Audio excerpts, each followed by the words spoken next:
지난 시간에는 한나라 마을 상황과 황건 봉기 과정에 대해 알아봤는데요. 이번 시간에는 황건 토벌 과정에 대해 이야기해보도록 하겠습니다. 황건의 난 토벌에서 활약한 주축으로는 4명의 인물을 꼽을 수 있겠습니다. 바로 노식, 황보숭, 주준, 송견입니다. 오늘은 이 4명에 대해 간략히 소개하면서 시작하겠습니다.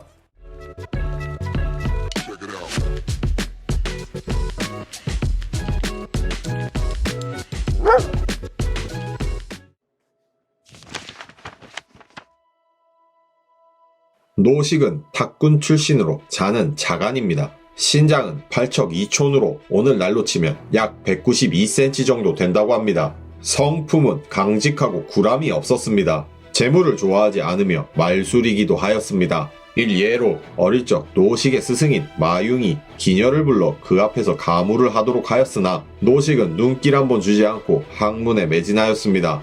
이에 마융이 그에게 예우를 갖췄다고 합니다.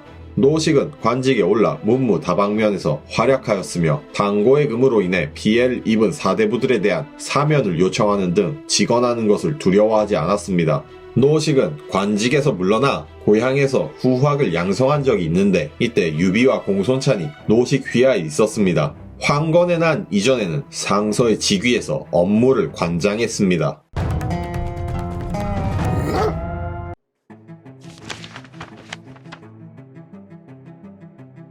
황보숭은 안정군 출신으로 자는 의진입니다. 명문가의 자제로 어린 시절부터 독서를 즐기고 궁술과 기마술이 뛰어났습니다. 황보숭은 청거되어 낭중을 거쳐 현령으로 승진했지만 아버지의 사항으로 결국 관직을 내려놓았습니다. 이후 관직에 응하지 않았으나 영제의 직접적인 요청으로 황건의 난이 일어나기 전까지 북지태수 업무를 관장하였습니다.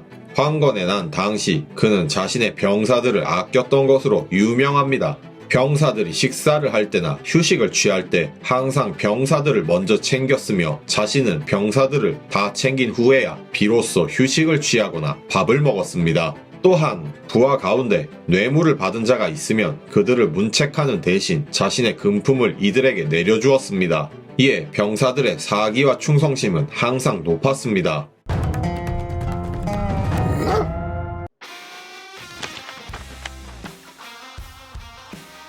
주준은 회계군 출신으로 자아는 공의입니다. 의의를 굉장히 중시하여 부유하지 않은 집안에서 태어났지만 재산을 가볍게 여기는 성향을 지니고 있었습니다. 일예로 어머니가 비단 장사를 했는데 친구가 빚에 쫓기자 비단을 빼돌려 친구의 빚을 갚아줬습니다.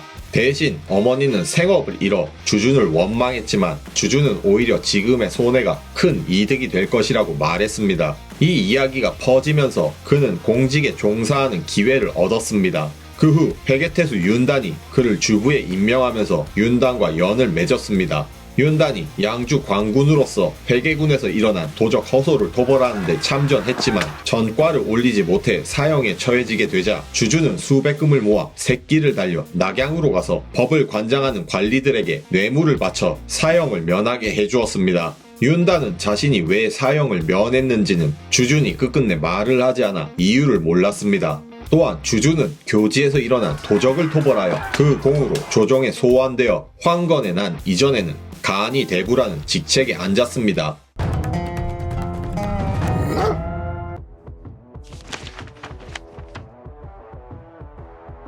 손견은 오군 출신으로 자는 문대입니다. 손자 병법으로 유명한 손무의 후손으로 추정되나 확실하지는 않으며 집안 대대로 오군 부춘현에서 자리를 잡은 가문이었습니다. 손견은 16세 정도의 나이에 현의 관리가 되었으며 17세 때 해적들을 소탕하며 이름을 날렸습니다. 회계에서 도적 허창과 허소가 봉기하였을 때 손견 5군에서 1천여 명의 군사를 모아 양주의 광군에 합류해 이들을 격파하였습니다.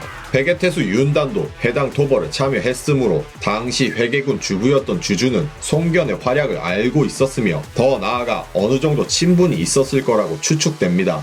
손견은 양주 자사에게 공로를 인정받아 광릉군 염독현의 승우로 임명되었습니다. 이후 황건의 난 직전에는 하비국 하비연의 현승으로 옮겨졌습니다. 손견의 명성을 듣고 손견이 가는 곳마다 관리와 백성들이 그에게 귀부하였으며 어린 시절부터 친하게 지내던 친구들과의 교류도 끊임없이 지속하였습니다.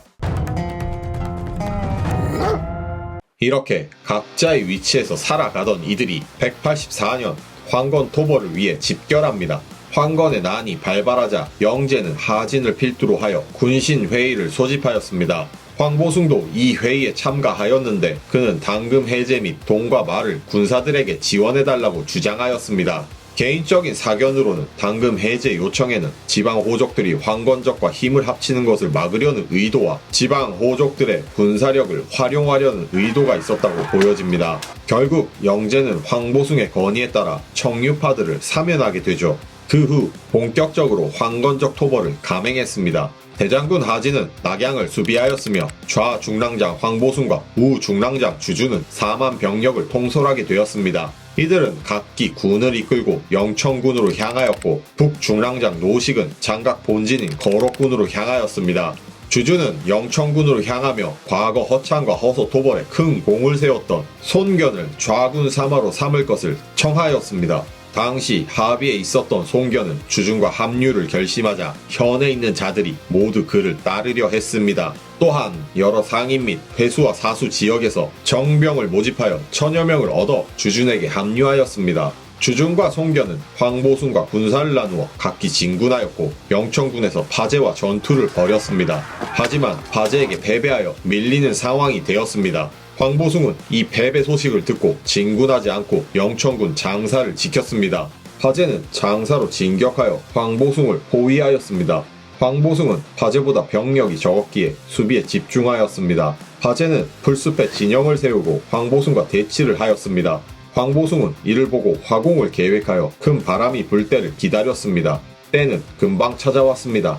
기다리던 저녁 강풍이 불자 황보숭은 군사들에게 횃불을 들게 하여 성곽에 오르게 하며 정예병을 꾸려 기습적으로 황건적 진영에 불을 놓으라 명령했습니다. 이들은 불을 놓자마자 큰 소리를 지르며 적을 놀래켰고 성 위에 있던 병사들 또한 횃불을 들어 올리자 황건 진영은 혼란에 빠졌습니다. 뒤이어 황보숭은 북을 치면서 혼란스러운 적 진영에 돌진하였습니다. 이에 파제 등은 도주하였습니다. 때마침 영제가 원군으로 보낸 기도위였던 조조가 장사에 도착하여 파제를 더욱 압박하였습니다. 거기다 주준과 손견도 황보숭에 합류하여 다시 전투를 벌이죠. 파제는 박살이 나고 또다시 도망을 갑니다. 여기서 조조는 공을 인정받아 청주 제남국의 국상이 되어 제남국의 평정에 힘씁니다. 이후 황보숭과 주준, 손견은 승기를 타고 전진하여 연안군 평여, 진국 회음에서 황건적을 토벌하였습니다. 이들은 파제를 추격하여 토벌하고 연암군 서와에 있는 팽타를 공격하였습니다. 오서에 따르면 손견은 승세를 타고 깊이 진군하다 상처를 입고 말에서 떨어져 풀 속에 쓰러졌습니다. 군대는 흩어지고 손견은 황건적들 사이에서 고립된 상황을 맞이하게 됐습니다. 다행히 손견이 타던 총마가 군영으로 돌아가 난리를 치니 장수와 병사들이 그 말을 따라가서 손견을 구할 수 있었습니다. 손견은 상처가 조금 낫자 바로 다시 출전하였고 황보숭, 주준과 함께 팽타를 격파하여 영천군, 연암군, 진국을 안정시켰습니다. 황보숭은 영제에게 조서를 올려 모든 공을 주준에게 돌렸습니다. 이후 황보숭은 동군으로, 주준과 손견은 남양군으로 황건적을 토벌하러 진군하였습니다. 한편 거록군으로 향했던 노식은 장각을 잇따라 쳐부수고 궁지에 몰아넣었습니다.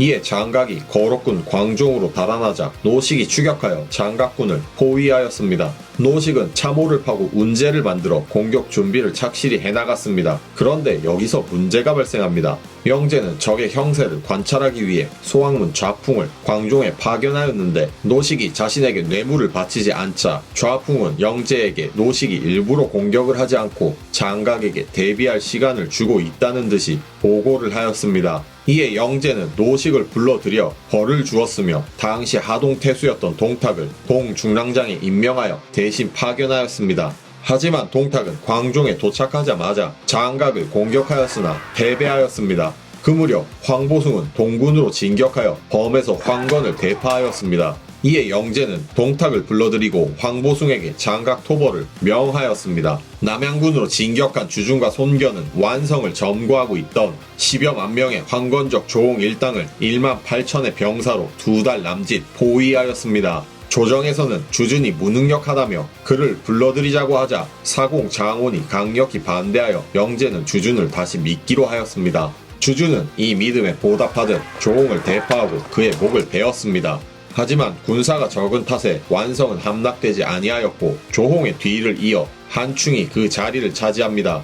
주준은 우선 성 주위를 둘러싸 보루를 만들고 토산을 쌓아 완성 내부를 관찰하였습니다. 관찰 후 군사들을 시켜 북을 치고 완성의 서남쪽을 공격하게 했습니다. 이에 황건적은 서남쪽을 방어하기 위해 전군이 서남쪽으로 이동하였습니다. 주준은 정예병 5천을 이끌고 동북쪽에 매복하였다가 적군이 서남쪽으로 이동한 것을 확인하고 완성 동북쪽을 기습하였습니다. 이 기습으로 동북쪽이 뚫려 결국 한충은 작은 성으로 퇴각했으며 주준을 두려워하여 항복을 요청했습니다. 하지만 주준은 이를 거부하고 공격을 이어나갔습니다. 이에 한충과 그 무리들은 죽을 힘을 다해 성을 방어했습니다. 하지만 공격이 먹히지 않자 주준은 다시 토산에 올라 내부를 감시하였습니다. 내부를 보니 적들은 똘똘 뭉치어 죽기 살기로 수비태세를 갖추고 있었습니다. 자신이 항복을 받아주지 않자 오히려 그것이 적들이 단합하는 계기가 된 것을 깨달았습니다. 이에 포위를 풀고 병력을 한 곳으로 모아서 틈을 만들어 적들이 방심하여 스스로 나오도록 계책을 꾸몄습니다. 이 계책이 먹혀 한충은 포위를 푼 것을 보고 공격하기 위해 성문을 나왔습니다만 주준이 기다렸다는 듯이 한충을 대파하였습니다. 한충이 죽자 소나가 그 뒤를 잇고는 완성으로 돌아가 주둔하였습니다. 하지만 손견이 신속하게 무리를 이끌어 적군이 재정비하기 전에 한쪽 성벽을 기어올라 성에 진입하여 완성해 황건적을 격파하였습니다. 주준은 손견의 공을 영재에게 보고하였으며 소나를 끝까지 추격하여 서학에서 격파하여 진압하였습니다. 황보숭은 광종에 도착하여 장량과 대치하였습니다. 황보숭은 장량의 군세를 보아 이길 수 없음을 알고 군영을 굳건히 닫아 병사들을 쉬게 하며 적의 동태를 살폈습니다. 장량군은 황보숭보다 우위인 것을 알고 그들에 대한 경계가 느슨해졌습니다.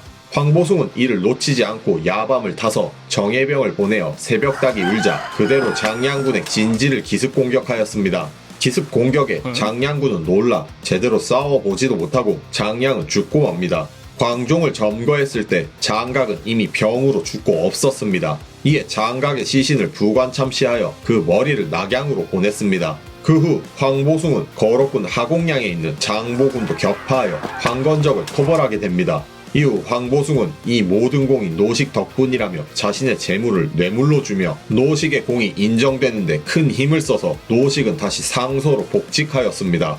이렇게 노식, 황보숭, 주준, 손견의 활약으로 황건의 난은 평정되었습니다. 황건의 난이 진압되었지만 평화로운 시대는커녕 각지에서는 도적들이 들끓었으며 한나라 중앙정부에서는 큰 피바람이 불게 됩니다. 그리고 피바람 끝에는 마침내 그가 낙양에 입성하게 됩니다. 시청해주셔서 감사합니다. 이상 버나드 훈장이었습니다.